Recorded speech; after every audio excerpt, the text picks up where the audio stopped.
Now let's get started in the Texas Hill Country, where at least 120 people have lost their lives and over 170 people are still missing from last week's catastrophic flood event. The area is beginning to dry out and crews are still continuing their search and rescue efforts. Fox Weather's Katie Byrne is in Kerrville, Texas with the latest. Katie, what have you been witnessing as you are now new eyes there on the ground throughout parts of Texas? Well, Kiana, first impressions are the search area vast. It is so much ground to cover for these crews who are trying to make their way around. We are in an RV park where there are no longer any RVs, and we've spoken with some survivors that were here the night that this flooding happened. When you look over here, this is where one of those RVs used to be. It belonged to Julia Hatfield and her husband, Jake. They were able to get up on the hill around 4:30 in the morning when they heard screams outside that alerted them to something that was going on. And when they looked out, they saw the water up to their RV, and then soon later it was gone. She said it only took minutes for the water to rise several feet higher than what it was after it had woken them up, and the sounds that will stick with her forever.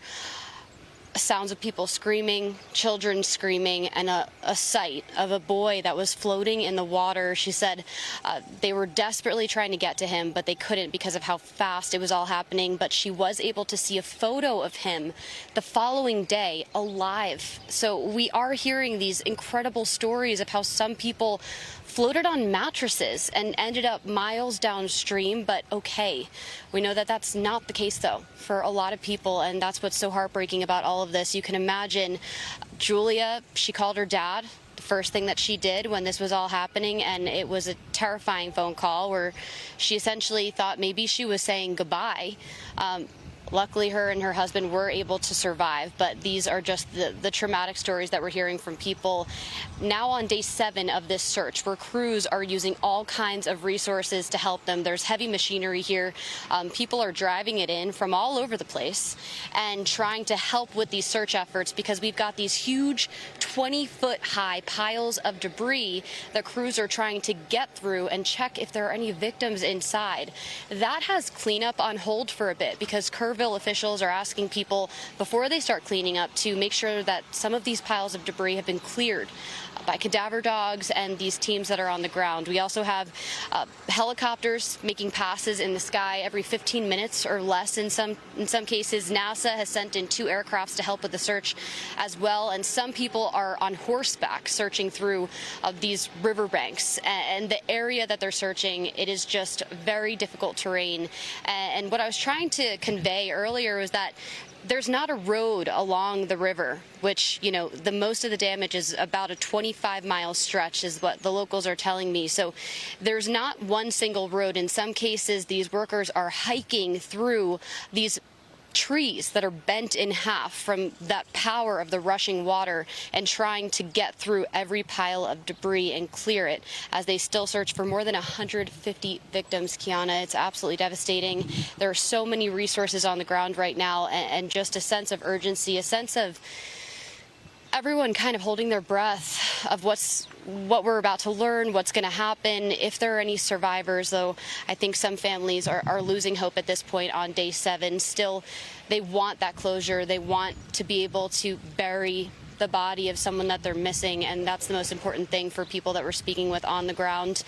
The next most important thing after that, people say, is figuring out if people had enough time to prepare for this. We know that the governor here in Texas, Greg Abbott, has added 4 flood-related sessions to a special session coming up for Texas lawmakers to discuss their flood response, and that's at the top of a lot of people's minds, just in case we go through something like this anytime soon once again, Kiana.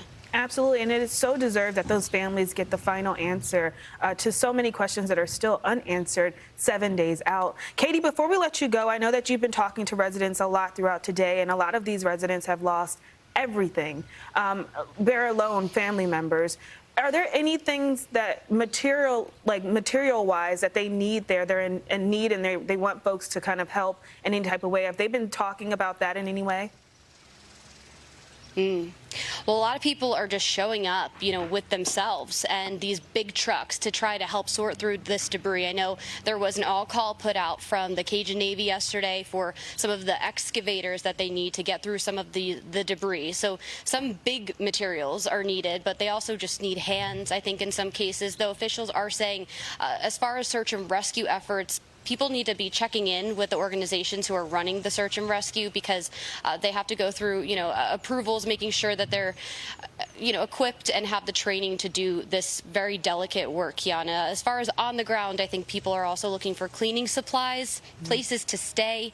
A lot of them are staying with family or they've gotten deals with Airbnbs for just the time being, and then people are finding things that they're trying to reunite with families, like stuffed animals. That's a big thing. People are finding stuffed animals, washing them at home and posting pictures of them on Facebook, and in some cases reuniting them with families who lost a child.